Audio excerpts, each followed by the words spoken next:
அனைவருக்கும் வணக்கம். நான் படித்து ரசித்த கதையை நீங்களும் படித்து கேட்டு மகிழுங்கள். கதை பிடித்திருந்தால் அனைவருக்கும் பகிருங்கள்.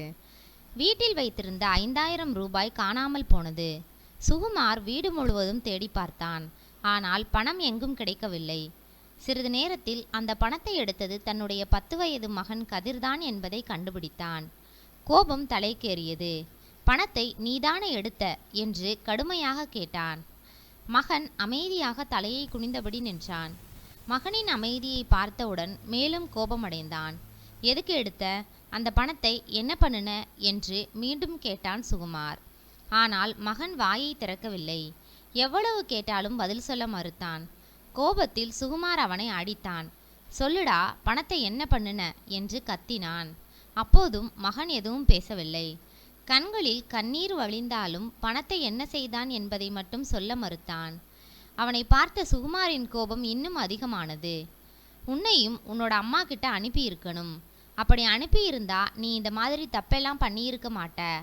உன்னை என் கூடவே வச்சு உனக்கு வேணுங்கிறதெல்லாம் வாங்கி கொடுக்குறேன்ல, அதான் நீ இப்படி பண்ணியிருக்க. திருட ஆரம்பிச்சிட்ட என்று ஆத்திரமாக கத்தினான். கதிர் அமைதியாக நின்று கொண்டிருந்தான். கன்னத்தில் வழிந்த கண்ணீரை துடைக்கக்கூட அவன் முயற்சிக்கவில்லை. தந்தையின் கோபத்தையும் அடியையும் தாங்கிக் கொண்டிருந்தான். ஆனால் அந்த 5000 ரூபாயை என்ன செய்தான் என்ற உண்மையை மட்டும் அவன் கடைசி வரை சொல்லவில்லை. அந்த அமைதிக்கு பின்னால் ஒரு காரணம் இருந்தது. அது சுகுமாருக்கு தெரியவில்லை. மறுநாள் காலையில் வழக்கம் போல் வேலைக்கு செல்ல தயாரானான் சுகுமார். வீட்டை விட்டு வெளியேறும்போது நேற்று மகனை அடித்த சம்பவம் அவன் மனதை ஏதோ ஒரு விதமாக கசக்கிக் கொண்டே இருந்தது. மோட்டார் சைக்கிளை ஓட்டிக்கொண்டு வேலைக்கு சென்றபோது அவனுடைய பழைய வாழ்க்கை நினைவில் ஓடத் தொடங்கியது. அவனுக்கும் கண்மணிக்கும் திருமணமாகி 11 வருடங்கள் ஆகிவிட்டன. திருமணமான புதிதில் அவர்கள் வாழ்க்கை மிகவும் அழகாக இருந்தது. சிறிய வாடகை வீட்டில் வசித்தாலும் மகிழ்ச்சிக்கு குறைவில்லை.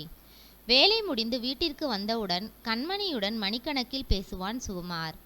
இருவரும் சேர்ந்து சமைப்பார்கள், வெளியே செல்வார்கள், எதிர்கால கனவுகளை பற்றி பேசுவார்கள். அந்த நாட்களில் அவர்களின் உலகமே ஒருவருக்கு மற்றொருவர்தான்.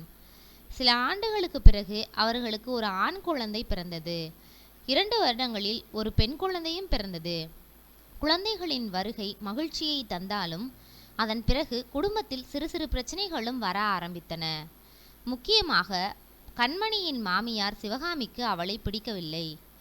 தன் மகன் எப்போதும் தன்னுடைய பேச்சை மட்டுமே கேட்க வேண்டும், தன்னுடைய கட்டுப்பாட்டிலேயே இருக்க வேண்டும் என்று சிவகாமி நினைத்தார். திருமணத்திற்கு பிறகு மகன் மனைவிக்கு முக்கியத்துவம் கொடுப்பதை அவரால் ஏற்றுக்கொள்ள முடியவில்லை. ஆரம்பத்தில் கண்மணி அனைத்தையும் பொறுத்து கொண்டாள். வயசானவங்க தானே, கொஞ்ச நாள் போனா சரியாகிடும் என்று நினைத்து அமைதியாக இருந்தாள். ஆனால் நாட்கள் செல்ல செல்ல மாமியாரின் குத்தல் பேச்சுகள் அதிகரித்தன. மனைவி மனவேதனையுடன் கூறும் புகார்களை கேட்டபோதெல்லாம் சுகுமார் அவளுக்கு ஆதரவாக நிற்பதற்கு பதிலாக தன் அம்மாவின் பக்கமே நின்றான். அம்மா சொல்றதுல என்ன தப்பு இருக்கு, கொஞ்சம் அனுசரிச்சு போ என்று சொல்லிவிடுவான்.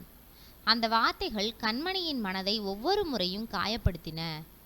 கணவன் தன்னுடைய வேதனையை புரிந்து கொள்ளவில்லை என்ற உணர்வு அவளுக்குள் மெல்ல மெல்ல வளரத் தொடங்கியது. அதுதான் அவர்களின் மகிழ்ச்சியான குடும்ப வாழ்க்கையில் முதல் விரிசலை உருவாக்கியது. அந்த விரிசல் ஒரு நாள் பெரிய பிளவாக மாறப்போகிறது என்பதை அப்போது யாரும் உணரவில்லை. திருமண வாழ்க்கையின் 7வது ஆண்டில் அடியெடுத்து வைத்தபோது கண்மணி தன்னால் இனி அந்த வீட்டில் வாழ முடியாது என்ற நிலைக்கு தள்ளப்பட்டாள். பல வருடங்களாக பொறுத்து கொண்ட அவமானங்கள், மாமியாரின் தலையீடுகள், கணவனின் ஆதரவின்மை, இவை அனைத்தும் சேர்ந்து அவளின் மனதை முற்றிலும் உடைத்துவிட்டன. இறுதியில் கணவனை விட்டு பிரிந்து செல்வது என்ற கடினமான முடிவை எடுத்தாள். அவள் வீட்டை விட்டு வெளியேறிய நாளில் மூத்த மகனை தன்னுடன் அழைத்து செல்ல விரும்பினாள். ஆனால் சுகுமார் மகனை தன்னிடமே வைத்து கொண்டான். தன் மகளை மட்டும் அழைத்து கொண்டு கண்மணி தன் அம்மா வீட்டிற்கு சென்றாள். அதன் பிறகு இருவருக்கும் இடையிலான உறவு முற்றிலும் சிதறிப்போனது. சில மாதங்களிலே இருவரும் தனித்தனியாக நீதிமன்றத்தில் விவாகரத்து வழக்கு தொடர்ந்தனர். அந்த வழக்கு வருடங்கள் கடந்தும் முடிவடையாமல் இன்று வரை நடந்து கொண்டே இருக்கிறது. இதையெல்லாம் யோசித்து கொண்டே அலுவலகம் சென்றான் சுகுமார். ஆரம்பத்தில் அம்மா வீடு கண்மணிக்கு பாதுகாப்பான இடமாக தோன்றியது. ஆனால் 3 மாதங்கள் கூட ஆகவில்லை. அந்த வீடு அவளுக்கு அந்நியமான இடமாக மாறிவிட்டது. அது தன்னுடைய வீடு இல்லை என்பதை அவள் ஒவ்வொரு நாளும் உணர ஆரம்பித்தாள். அவளுடைய தம்பியும் தம்பியின் மனைவியும் நேரடியாக எதுவும் சொல்லவில்லை.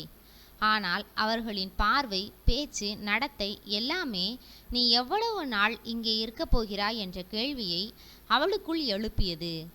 சிறிய விஷயங்களுக்கு கூட பிரச்சனைகள் உருவாகின. இனி யாருக்கும் பாரமாக இருக்கக்கூடாது என்று முடிவு செய்தாள் கண்மணி. 3 மாதங்களுக்குள் அம்மா வீட்டை விட்டு வெளியேறினாள். பக்கத்து ஊரில் ஒரு சிறிய வாடகை வீட்டை தேடி குடியேறினாள்.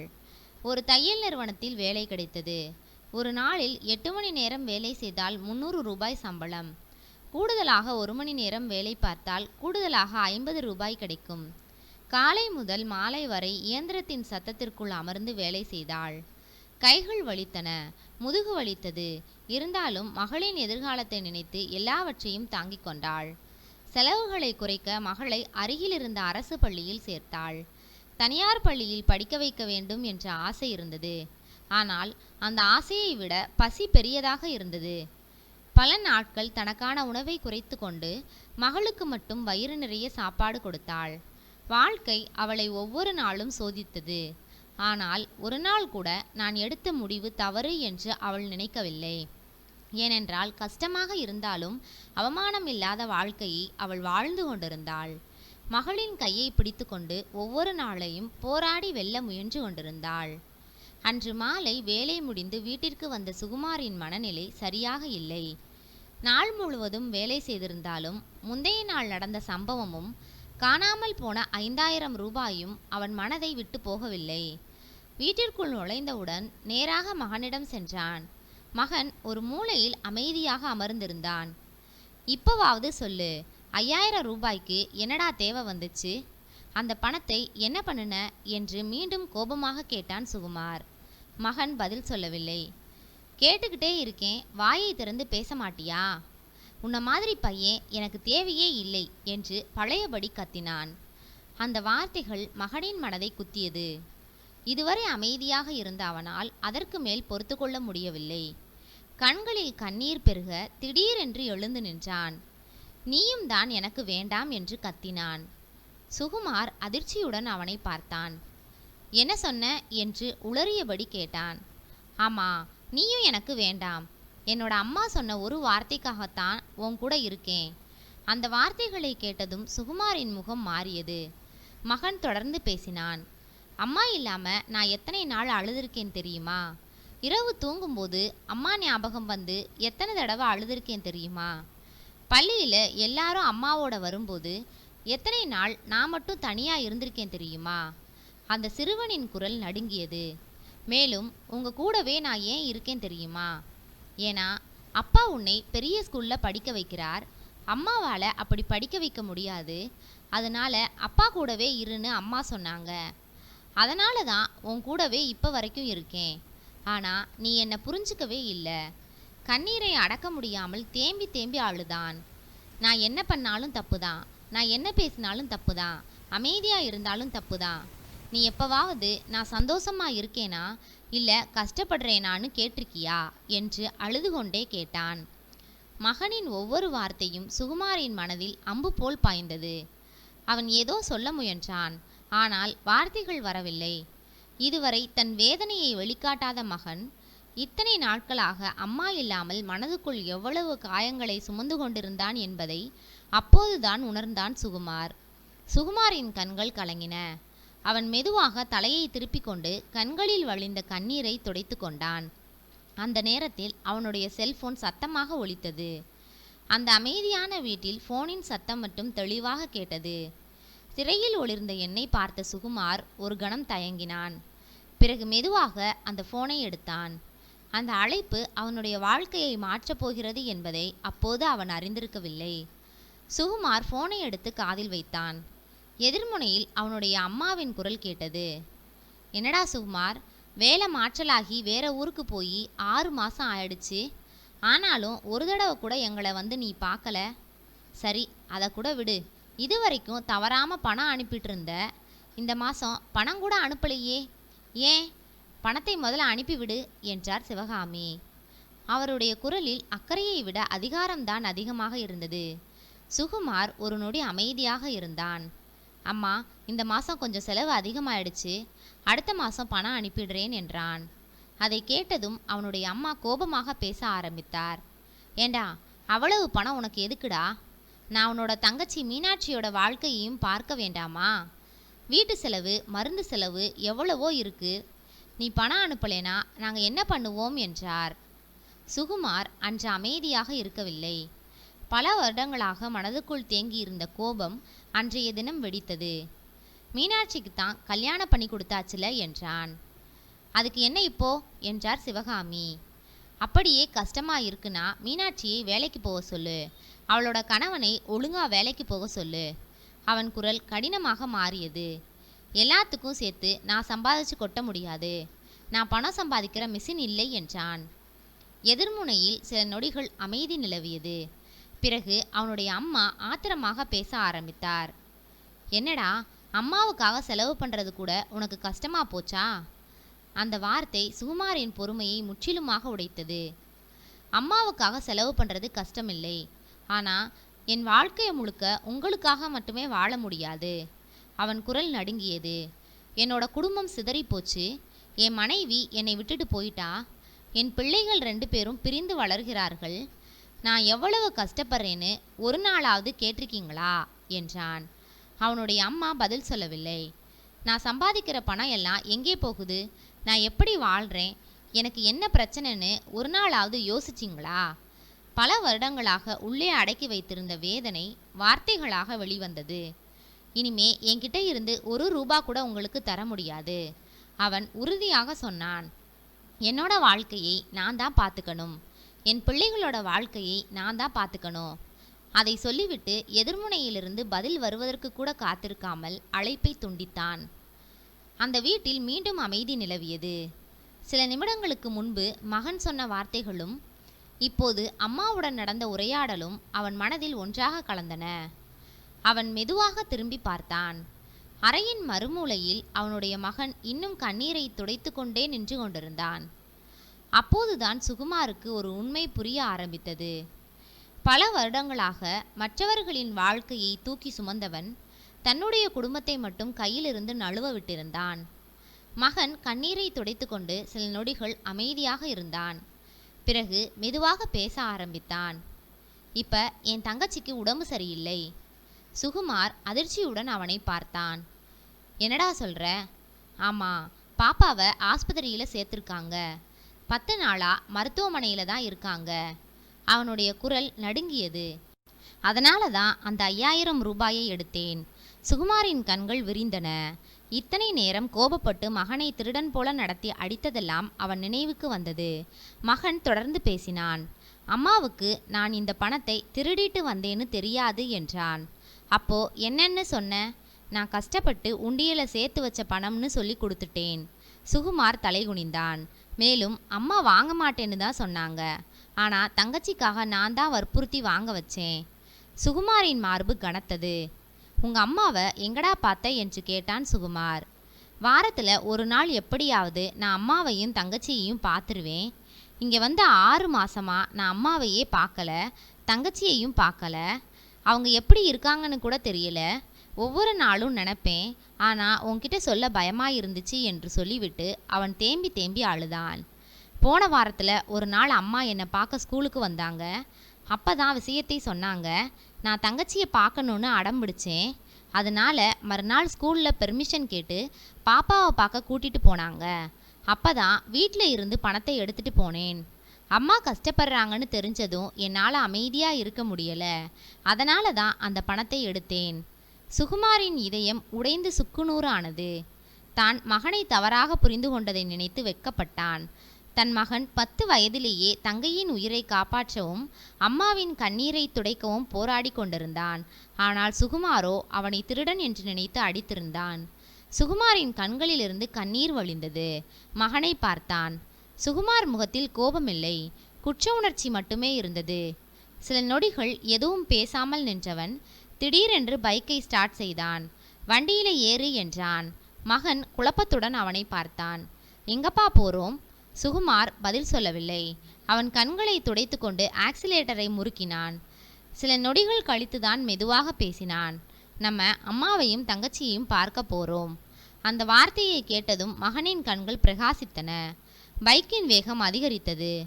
பல வருடங்களாக கோபம், பிடிவாதம், ஈகோ என்று தன்னை ஆட்கொண்டிருந்த அனைத்தையும் பின்னால் விட்டுவிட்டு சுகுமார் முன்னே சென்று கொண்டிருந்தான். அவனுடைய மனதில் ஒரே எண்ணம்தான் இருந்தது. தன் மகளையும் தன் மனைவி கண்மணியையும் ஒரு முறை பார்க்க வேண்டும்.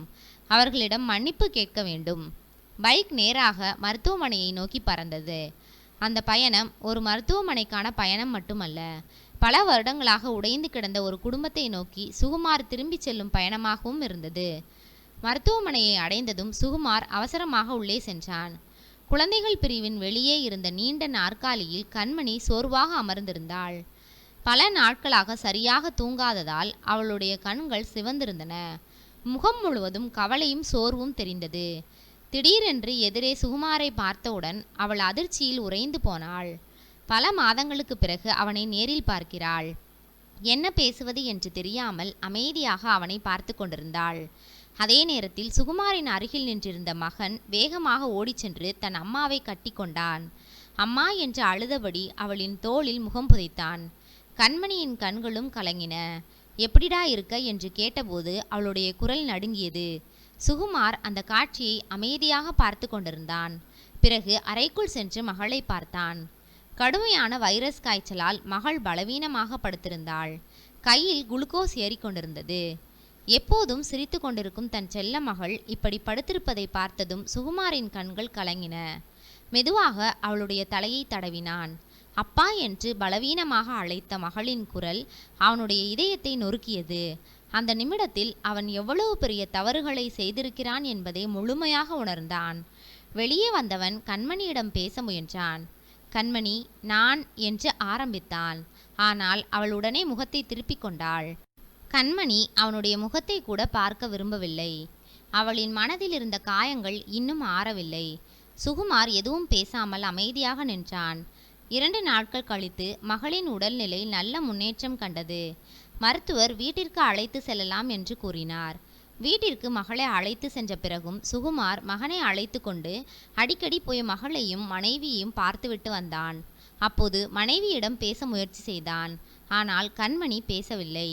ஒரு நாள் மகனை அழைத்து அமர வைத்தான். நான் எவ்வளவு பெரிய தவறு பண்ணியிருக்கேன்னு இப்போதான் புரியுதுடா என்றான். மகன் அமைதியாக அப்பாவை பார்த்தான்.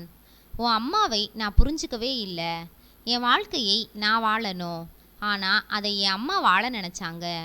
நான் அதை உணராமல் பல வருடங்களை இழந்து விட்டேன். இப்போ கொஞ்ச நாளைக்கு முன்னாடி தான் எனக்கு எல்லாம் புரிஞ்சது. வேணும்னே வேலையில் டிரான்ஸ்ஃபர் வாங்கிட்டு தனியாக வந்துட்டேன்.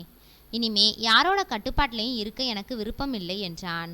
பிறகு மகனின் கையை பிடித்தான். உன் அம்மாவை எப்படியாவது இங்கே அழைச்சிட்டு வாடா. ஒரு தடவை மன்னிப்பு கேட்கணும். அவங்களை திரும்பவும் சந்தோஷமாக வைக்க ஒரு வாய்ப்பு கொடுக்க சொல்லு. அவன் குரலில் இருந்த ஏக்கம் மகனுக்கு புரிந்தது. அதன் பிறகு நாட்கள் மெதுவாக நகர்ந்தன.